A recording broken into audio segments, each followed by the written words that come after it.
अस्सलाम वालेकुम, this is me sir Abdul Razzaq छलेड़ो।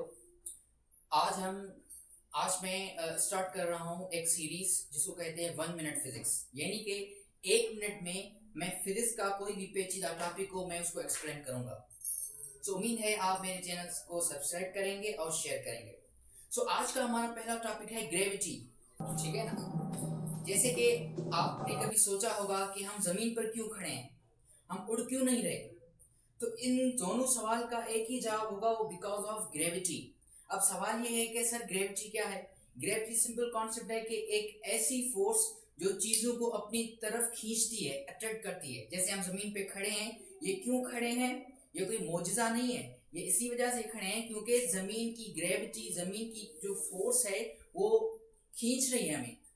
जैसे अर्थ है, अर्थ की ग्रेविटी ज्यादा है इंसान से, तो इंसान को अपनी तरफ खींच रही है। जैसे कि मैं और एग्जांपल दूं, ये जो हमारे सयारे हैं, प्लैनेट्स हैं जो रिवॉल्व कर रहे हैं अराउंड द सन, सो ये क्यों रिवॉल्व कर रहे हैं, ये दूर क्यों नहीं जा रहे।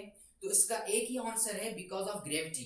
जी हाँ, ग्रेविटी का जो यूनिवर्सल लॉ ऑफ ग्रेविटेशन एक साइंटिस्ट ने दिया था लॉ, उसको उस साइंटिस्ट का नाम है न्यूटन। न्यूटन ने कहा था कि कोई भी चीज जिसका कोई भी मास हो, चाहे 1 ग्राम हो, चाहे 1 ट्रिलियन किलोग्राम मास हो, तो वो क्या होता है, वो चीजों को अपनी तरफ खींचता है। जैसे जमीन चीजों को खींच रही है, जैसे आप जंप मारते हैं तो क्या होता है, जो जमीन होती है वो ऑब्जेक्ट को अपनी तरफ खींचती है। तो उसको हम कहते हैं ग्रेविटी। तो ग्रेविटी क्या हुई, बेसिकली ग्रेविटी एक फोर्स हुई।